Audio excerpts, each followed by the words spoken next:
¿Sabías que la adicción a los alimentos no está comprobada? Hola, bienvenidas a Nutrición que Libera, un programa en el que hablamos de bienestar fusionando medicina, nutrición y psicología, donde no nos centramos en el peso y les decimos adiós a las dietas. Bienvenidas. Hola, bienvenidas a un episodio más del podcast Nutrición que Libera. Soy la doctora Iracema Vázquez. Me puedes seguir en Instagram y Facebook como Nutrióloga que Libera. Hoy voy a hablarte de un tema que me parece muy interesante y actual. ¿Existe la adicción a la comida? De eso tengo posts, videos y una participación en el programa Diálogos en Confianza, donde hablo sobre la adicción al azúcar y otros alimentos. Pero se me hace un tema tan importante que decidí que debía dedicarle un episodio de podcast. Primero déjame decirte que su definición, etiología, validez y valor no están claros ni completamente entendidos. La adicción a la comida no es un concepto validado actualmente ni aprobado por los dos sistemas de clasificación de enfermedades mentales, que son el DSM-5 y el ICD-10-11. No se ha definido un síndrome clínico para la adicción a la comida. Esta ha sido incorrectamente adoptada como una explicación científica para, por ejemplo, la gordura. Se ha vuelto muy popular con muy poca evidencia. ¿Pero qué es adictivo? Se dice que la comida es adictiva como las sustancias y como los comportamientos, porque hay un agente con efectos neuroquímicos en el cerebro. De esto vamos a ir hablando poco a poco más adelante. Los alimentos que han sido llamados adictivos son el azúcar, la grasa y la sal. Estos candidatos para ser alimentos que generan adicción son más atractivos porque predicen un aporte seguro de energía. Por lo tanto, son naturalmente preferidos y es altamente adaptativo estar atraídos por dichos alimentos y particularmente si se tiene hambre o un déficit de energía. Se hacen críticas a los aspectos neurobiológicos, fenomenológicos, fenotípicos y psicométricos, además de las deficiencias en el diagnóstico de la adicción a la comida. Actualmente existe un cuestionario para el autodiagnóstico de la Universidad de Yale que se llama Yale Food Addiction Scale, IFAS por sus siglas en inglés, o Escala de Adicción a los Alimentos de Yale. Y claro que por ser de la Universidad de Yale, pues nos parecería que es sumamente confiable y que podemos utilizarlo para hacer el diagnóstico sin ninguna pregunta, pero vamos a hablar bien de todo lo que se trata del diagnóstico y demás. Este IFAS, que así lo voy a estar nombrando a la escala de Yale, se trata de un instrumento de 25 reactivos basados en 7 criterios sintomáticos para el abuso de sustancias del DSM-4TR. El DSM es el manual diagnóstico para enfermedades mentales que se actualiza cada año. En este manual se evalúan 10 sustancias adictivas y en el DSM-5, que es el más actual, se toman en cuenta también el apostar como una conducta adictiva. Después de que realizas el cuestionario te da un diagnóstico dicotómico, o sea, adicto o no adicto, con 3 grupos de criterios que evalúan los impedimentos clínicos y la gravedad de la sintomatología. Primero, una de las críticas es que el aumento en la prevalencia del diagnóstico de adicción a la comida a través del IFAS no valida la existencia de dicha adicción como un comportamiento, porque como veremos, no toma en cuenta muchos aspectos. El diagnóstico de adicción a la comida es defectuoso porque no provee de una definición explícita de lo que es en sí la adicción a la comida. Por otro lado, aspectos que se evalúan son tolerancia y síndrome de abstinencia, cuando se quitan los alimentos adictivos, pero estos son difíciles de diferenciar de hambre y saciedad relacionados a los comportamientos de alimentación normales. También de esto hablaremos más adelante. Otra crítica es que los criterios diagnósticos del DSM deben ser aplicados por un clínico calificado y entrenado, no autoaplicado, como es con el IFAS. También, a diferencia de las drogas y el apostar, la comida y el comer son esenciales para la supervivencia. Una crítica más es que el IFAS se refiere a comida y no a nutrientes, y entonces seríamos adictas a toda una combinación de sustancias. Por ejemplo, raramente consumimos azúcar sola. Lo que consumimos es mezclas con otras cosas, como por ejemplo pasteles que tienen mantequilla, huevos, harina, etc. ¿Cuál es el componente que genera la adicción? El azúcar, por ejemplo, se une a miles de receptores en todo el cuerpo, como la sangre, el cerebro, los riñones, los músculos. ¿En dónde está su acción adictiva? Cuando las sustancias psicotrópicas normalmente se unen al cerebro. No hay un nutriente que engendre el proceso adictivo. La disponibilidad y consumo de alimentos ricos para el paladar sí tienen el potencial de alterar el comportamiento y activar circuitos neuronales implicados en la recompensa, pero esto es diferente a la dependencia de alimentos. Cuando algo activa el circuito de recompensa, hace que lo busquemos más. La comida debe ser rica para que sigamos buscándola y podamos sobrevivir. Es igual que el sexo, debe sentirse rico para que sigamos buscándolo y sobrevivamos como especie. Así que es normal que se activen estos circuitos de recompensa para garantizar que el humano viva. Esto es diferente a la dependencia, en la cual la droga o actividad también activan los circuitos de recompensa y hacen que quieras más, pero no son esenciales para la vida de la persona y de la especie. Además, su consumo crónico va generando otros signos y síntomas de los que hablaré más adelante. Es importante señalar que no existe un químico en la comida que sin equivocación genera adicción por la vía de unirse a un receptor específico en el sistema nervioso central. No se ha descubierto. A diferencia de, por ejemplo, la cocaína o la heroína, que sí se ha descubierto que se unen a receptores específicos para generar todos sus síntomas. La comida hace que se libere dopamina. Esto hace que se active el núcleo accumbens en el cerebro y esto ha sido nombrado como un efecto adictivo de la comida, lo cual es erróneo. Otras acciones humanas, como abrazar a un bebé, estimulan la misma zona y esto no se ha considerado como un acto adictivo, es un acto normal humano. Otro problema es que no se podría distinguir entre síntomas del trastorno por atracón, por ejemplo, que esta es una enfermedad mental relacionada con la conducta alimentaria que requiere tratamiento médico, psicológico y nutricional. Una diferencia entre el trastorno por atracón y la adicción por la comida podría ser el deseo de estar delgados, del síndrome por atracón.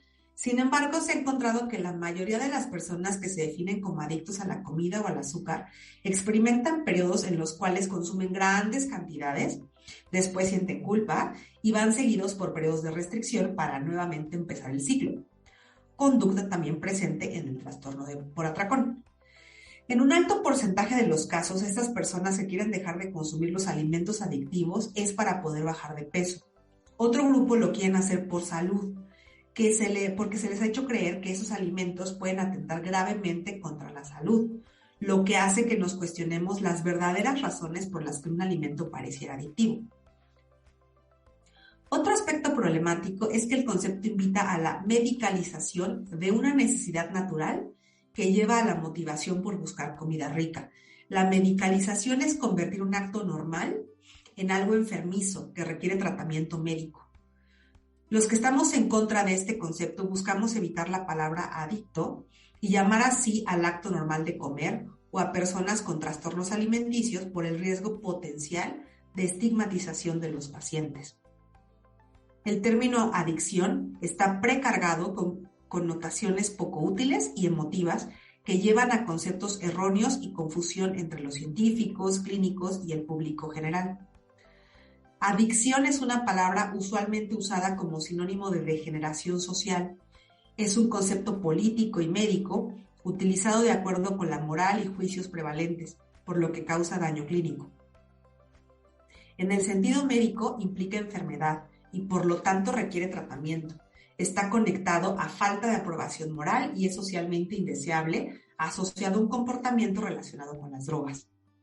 Esto lleva a otro problema. Ver a la gordura como un problema de adicción traería nuevos proyectos de prevención, tratamiento y política de salud pública, lo que han traído grandes cuestionamientos, como que el cuerpo gordo sea considerado como un cuerpo por definición enfermo, y sabemos que esto no es cierto, es una característica física.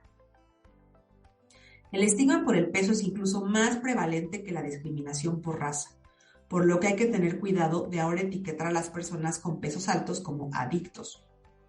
Eso tendría un impacto en el comportamiento de alimentación y la sensación de eficacia personal. Con esa terminología se hace ver al peso corporal alto como un defecto. El término adicto a la comida impacta el estigma internalizado, que es el autoinfligido, y el estigma hacia otros, estigma externalizado. La adicción a la comida es percibida como una reducida capacidad personal de tener influencia sobre los factores que deberían ser controlables, como una pobre dieta o ejercicio. Es importante enfatizar el papel de factores que están fuera de nuestro control, que tienen que ver con la neurobiología y genética, que junto con muchos otros factores determinan el peso corporal. Bueno, ahora les voy a hablar sobre investigaciones que se han hecho en roedores o en humanos que buscan avalar o desmentir la adicción a la comida, la existencia de la adicción a la comida.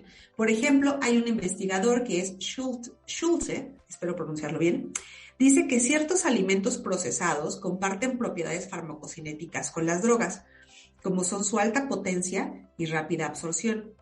Ellos, este investigador junto con su equipo, dicen que los alimentos problemáticos son altos en grasa y carbohidratos refinados, con una alta carga glucémica capaz de elevar la glucosa en sangre.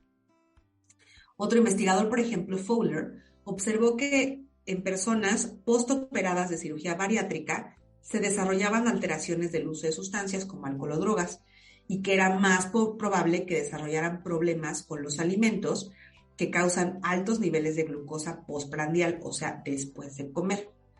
Ellos utilizaron el IFAS y crearon una lista de alimentos categorizándolos por su índice glucémico, o sea, cuánto elevaban el azúcar en sangre, su contenido de grasas y contenido de azúcares. Esos autores dijeron que el problema era que a esos pacientes que los habían operado de cirugía bariátrica no les habían diagnosticado previamente que eran adictos a la comida, y entonces los operaban y después desarrollaban todos los síntomas. Le han dado 3 efectos adictivos al azúcar: el sabor, el valor calórico y los efectos después de la ingesta. Sobre todo esto que les comento de cuánto elevan el azúcar en sangre después de que se consumen. Existen problemas con estos 2 estudios. Ellos tomaron los alimentos del IFAS considerados como adictivos y asumieron que sí eran adictivos, sin tomar en cuenta otras investigaciones que no avalan el uso del IFAS. Encontrar apoyo en problemas que rodean a los alimentos como la carga glucémico o el índice glucémico o la glucosa postprandial o la insulina. Este último modelo no explica el mecanismo por el cual está ligada la glucosa postprandial y el efecto adictivo potencial. No hay descripción del efecto farmacológico. O sea, ellos están diciendo que como consumimos alimentos altos en azúcar, se eleva el azúcar en sangre rápidamente y eso es lo que genera la adicción, pero no explican por qué. No explican por qué el elevar el azúcar rápido en sangre podría generar efectos adictivos. El concepto de que aumentar las cargas de glucosa aumenta la potencia y por lo tanto el efecto adictivo es cuestionable, porque es lo que ellos están diciendo, que a más azúcar, más efecto adictivo, porque hay más potencia, pero esto genera muchos cuestionamientos.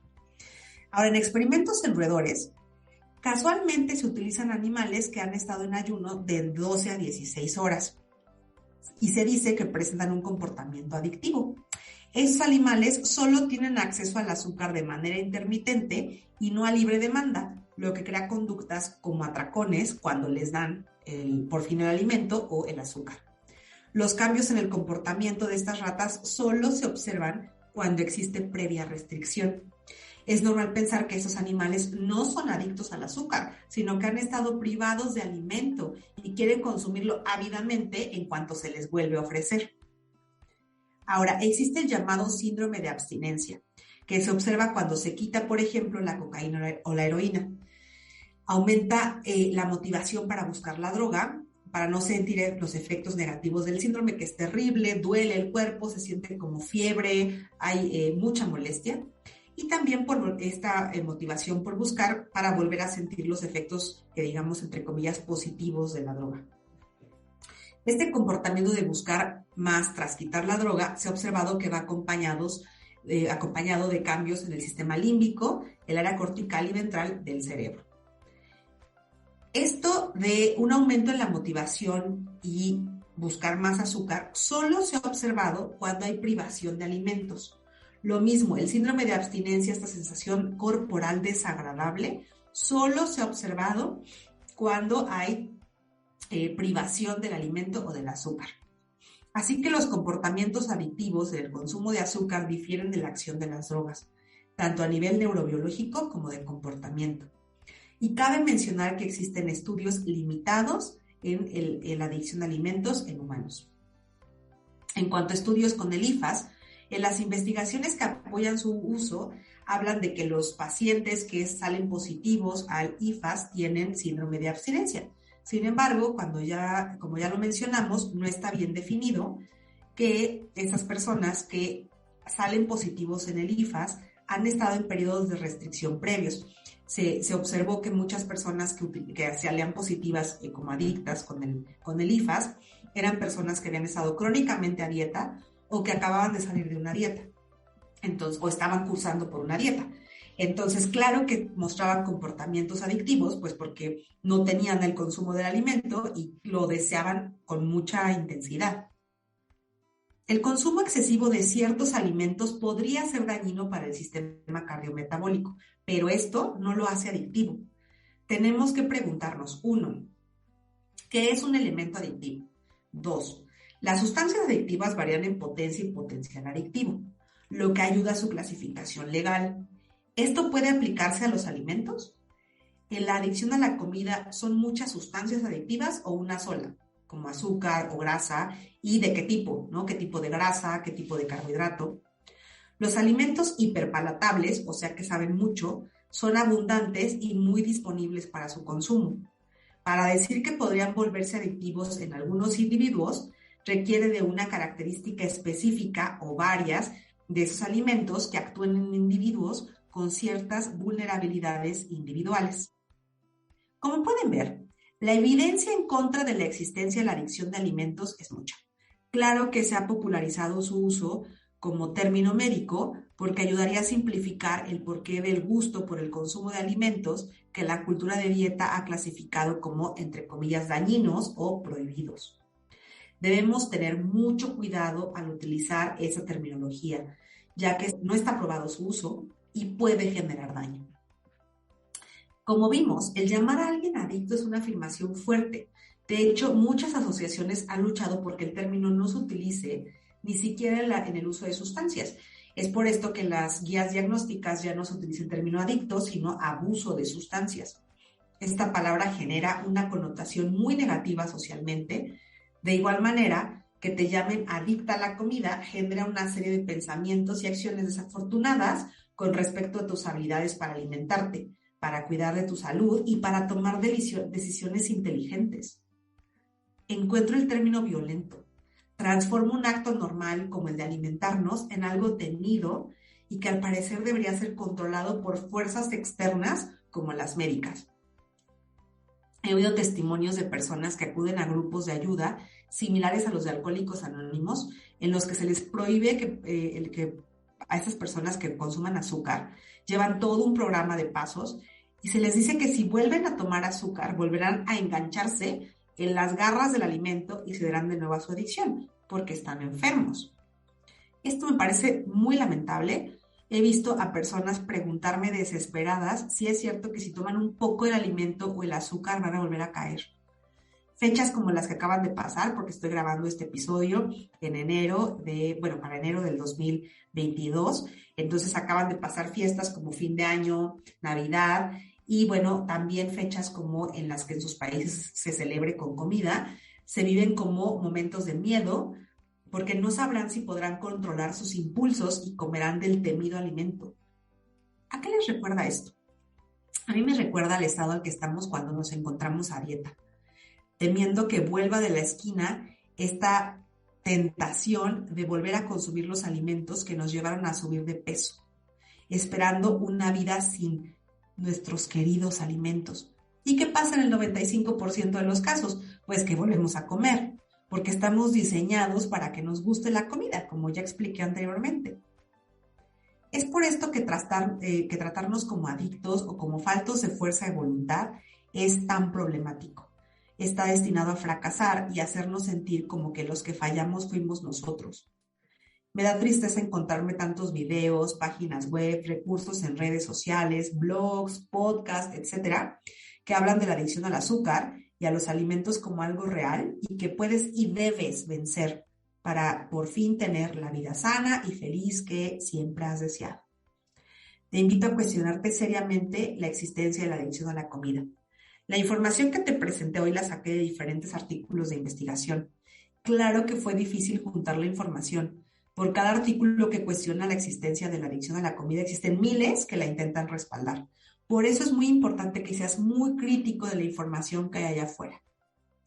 Bueno, pues me despido esperando que este episodio del podcast te haya sido de utilidad y si es así, que lo compartas. Nos vemos. Are you ready? Nutrición que Libera, un programa en el que hablamos de bienestar fusionando medicina, nutrición y psicología, donde no nos centramos en el peso y les decimos adiós a las dietas.